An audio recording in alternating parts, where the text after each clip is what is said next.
Hi, I'm going to do a quick review of the new Nikon D5300 DSLR camera. If you're looking at this and wondering which lens is that, this is actually not the kit lens that it comes with. This is my own lens that I had. This is the Nikon 35mm 1.8G lens. It's a prime lens. So I did just get the body. This is actually my wife's camera. I got it for her as a present. And this is the Nikon's newest DSLR camera. It's a crop sensor DX lens camera, so it is not a full frame, but the pictures are phenomenal out of this camera.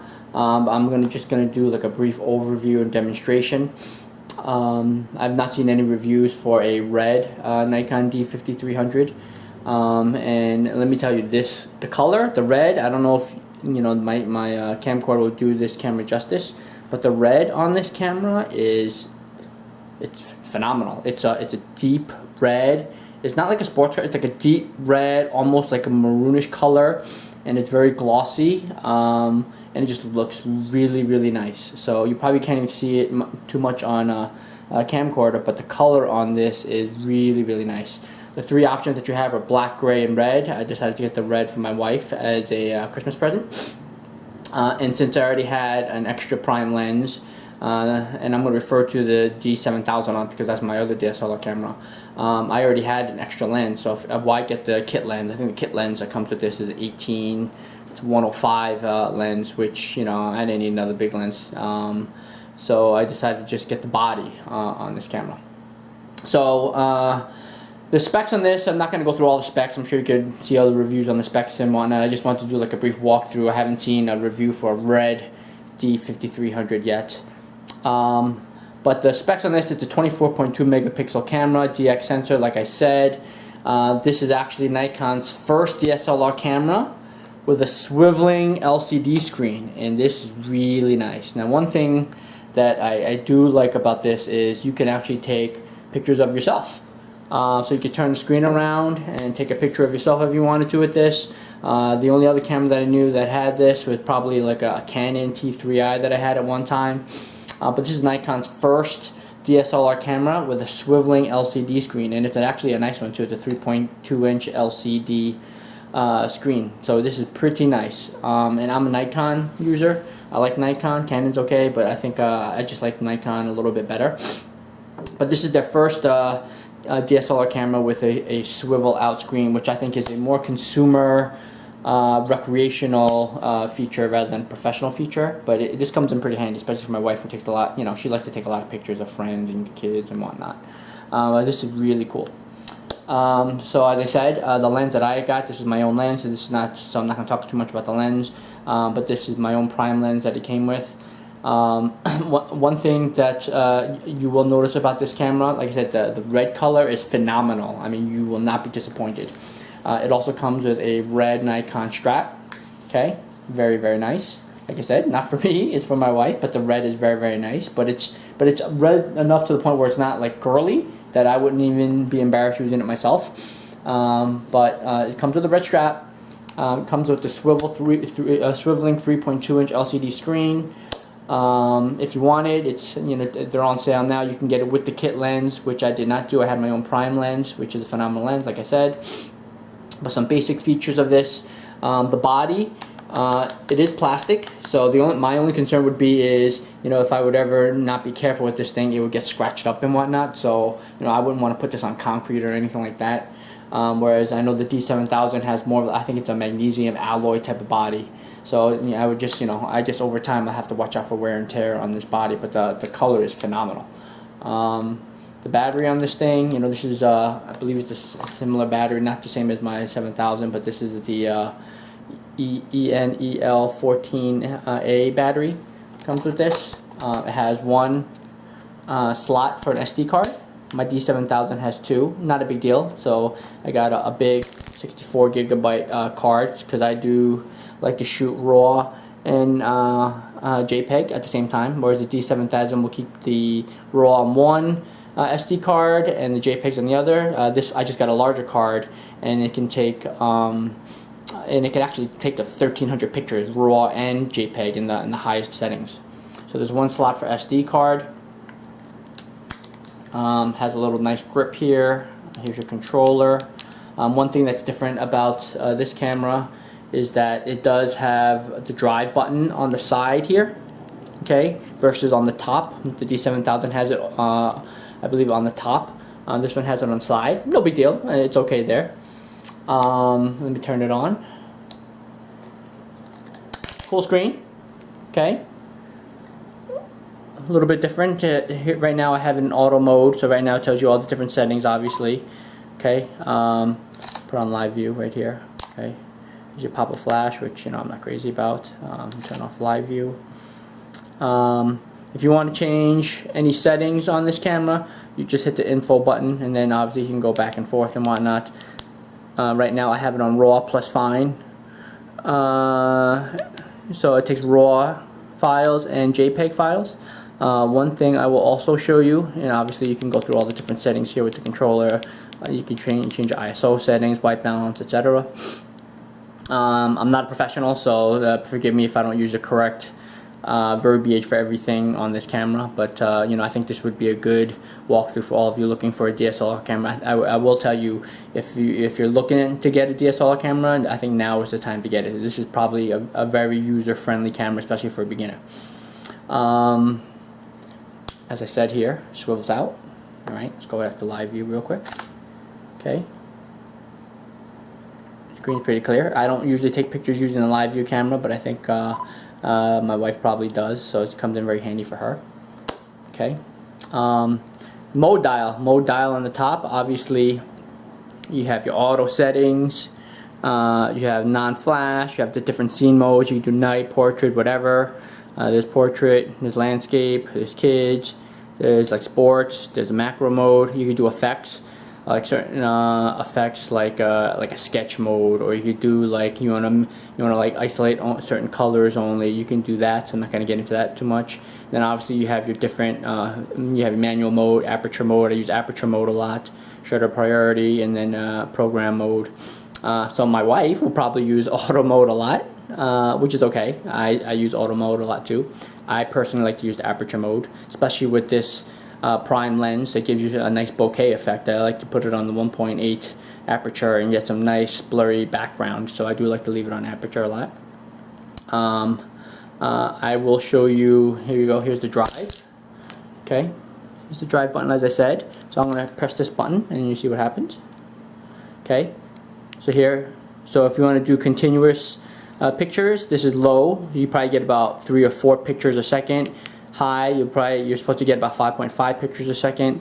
Obviously quiet mode, so it's supposed to be quiet if you're at like a recital or wedding or something. Here's your timer, here's your remote, and a 2-second delay remote, and here's your remote. So I'm going to put it on high and give you an idea of how fast this camera takes pictures. Now the only thing that I did find is that the buffer is not huge, and the files that this thing saves is tremendous. So as you can see, I'm just going to hold it down. Let's see how many pictures we could take. Okay. Now it stopped because obviously now it has to write to the disk, and the buffer is not huge on this thing. So I got a good, I think I got 5 or 6 shots, I believe. So it's supposed to be 5.5. As you can see, it's writing now. So I got a good 6 pictures in about a second or so. Okay. Now, obviously, because the files are huge, I'm doing RAW plus fine. The pictures are huge. But if I change the settings, if you don't need such fine settings, for example, if you don't shoot RAW, to be honest, I'm not even sure why I shoot RAW because I don't do a whole lot of editing, but I like the option that I can. If I just go to normal, not even RAW, obviously the files are going to be a lot smaller. I mean smaller. So let's do it again. Let's see how fast it goes. You will be able to tell how many pictures can go. Ready?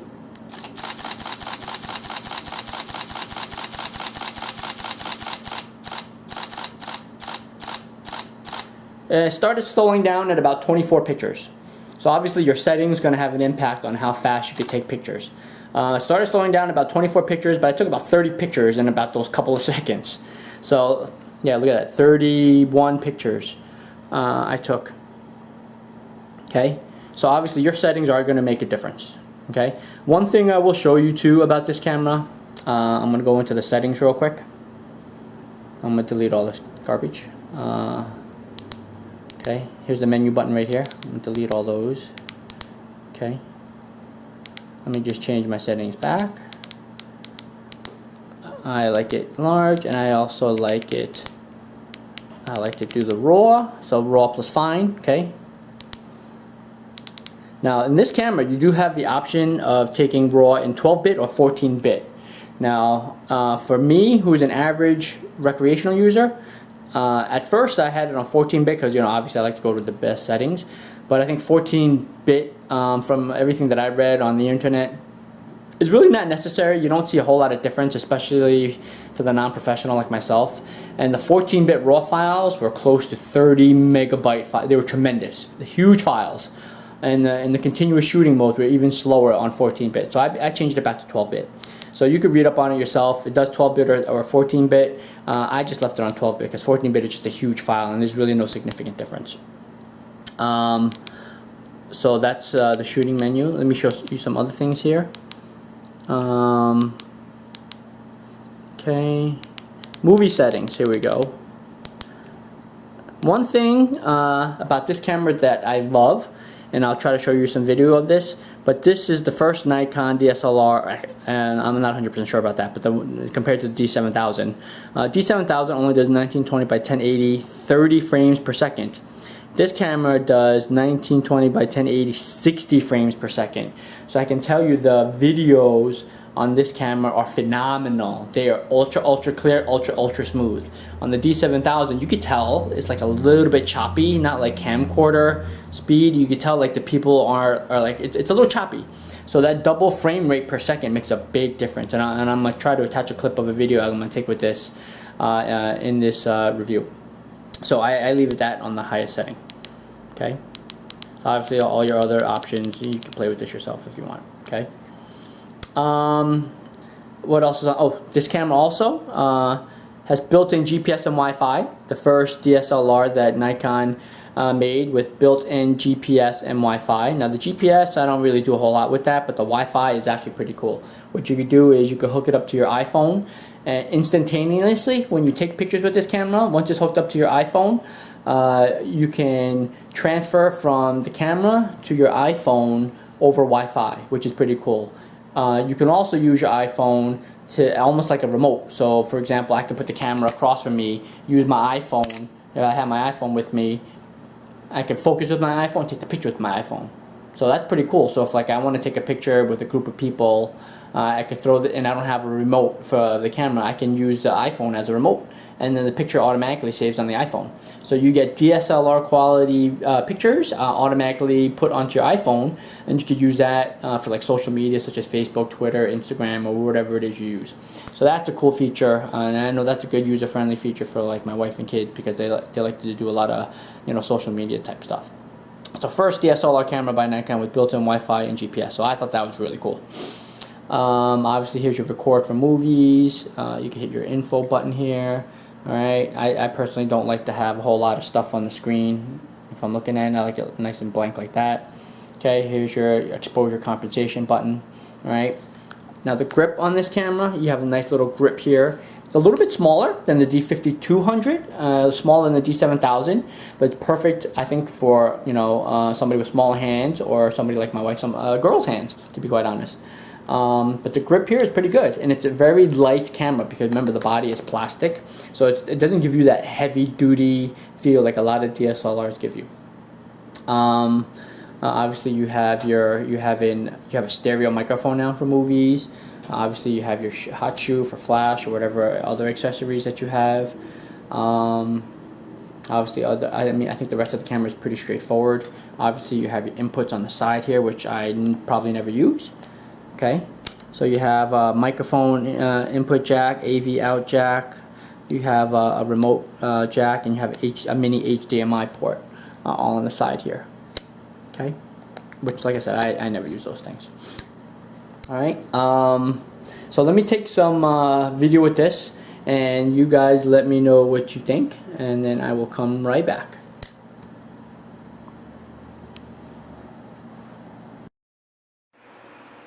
Okay guys, this is a video. I'm currently shooting a video or movie mode with the Nikon D5300 24.2 megapixel camera. Right now I'm showing you a video of my saltwater aquarium. Okay, so I want to kind of show you with the fish moving around that the video is actually pretty smooth on this camera.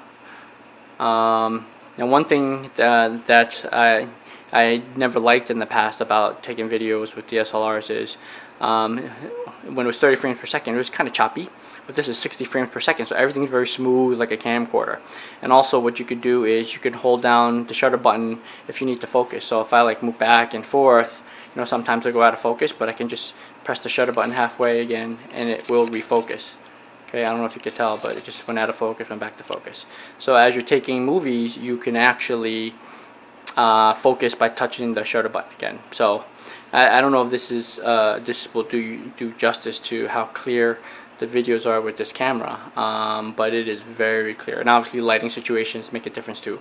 So the brighter the room you have, the clearer it's going to be. So I'm going to walk around my hallway a little bit, moving the camera, see if we can test the smoothness. Okay. My dining room table where I'm doing the review.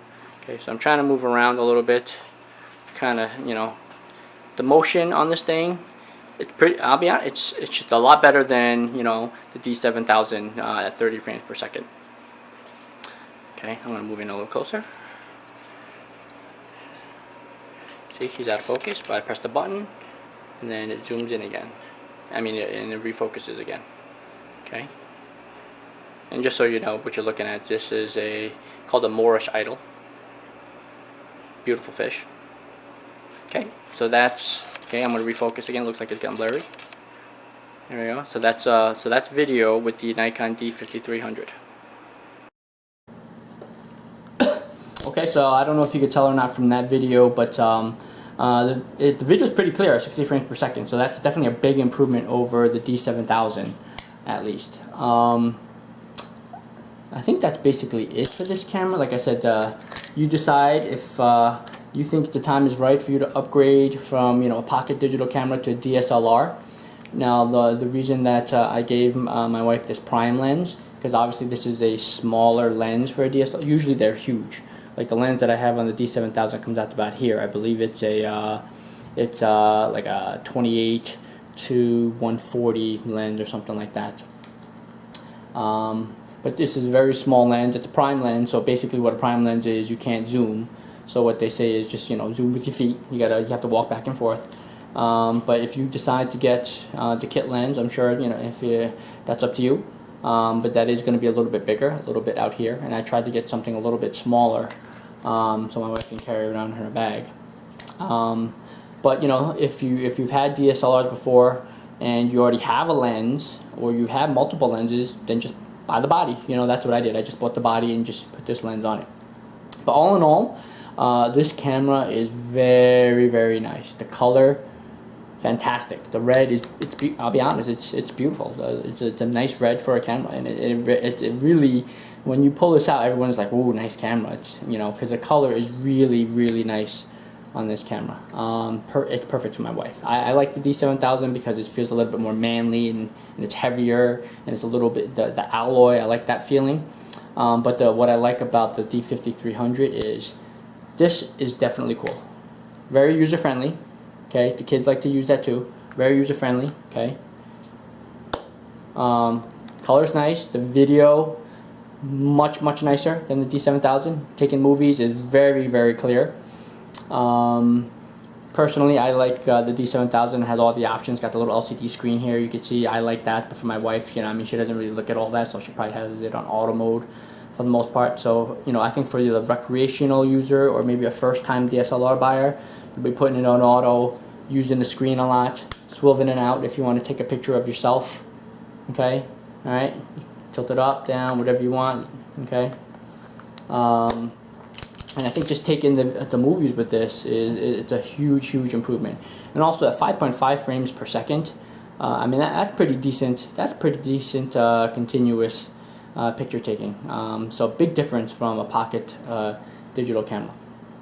All in all, I love this camera. The price is pretty good. So if you go out there and shop around, you're not going to find it on sale probably right now. You probably find it on sale with the kit lens, but if you just get the body only, it's probably about a little under $800 now, which is not bad for a DSLR camera.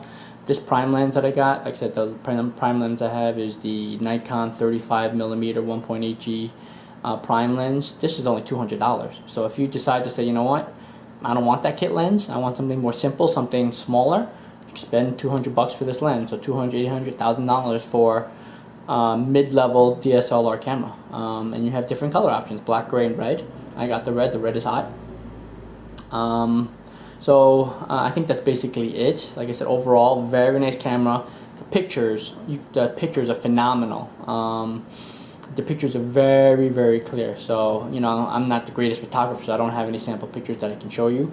But I will tell you that when you pull it up on a computer screen, the pictures are just absolutely, when you try to zoom in and you want to crop something and you want to just develop that part of the picture, the 24 megapixels is such, you get so many pixels that you have to zoom in so close before you see any kind of, before you see the pixels on the screen basically.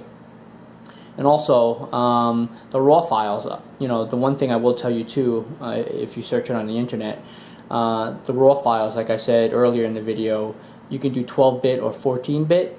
I do the 12-bit because most programs can't open a 14-bit, or no programs that I have.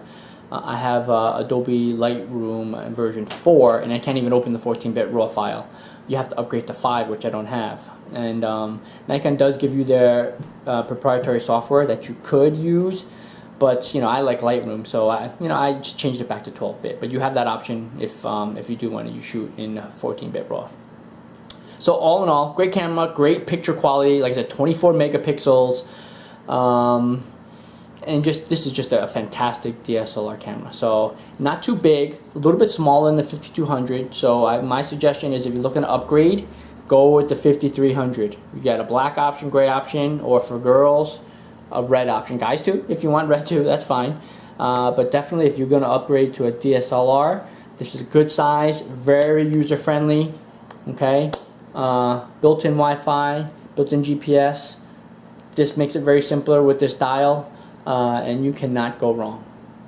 Any questions, give me a call. Yeah, have any questions about the camera itself, or you know, the lens, any more specific questions? Like I said, I didn't want to go too much in detail of the technical features because I'm not a camera pro, so I don't want to say the wrong thing about this camera. But all in all, for the recreational amateur user, this DSLR is phenomenal. Thanks for watching.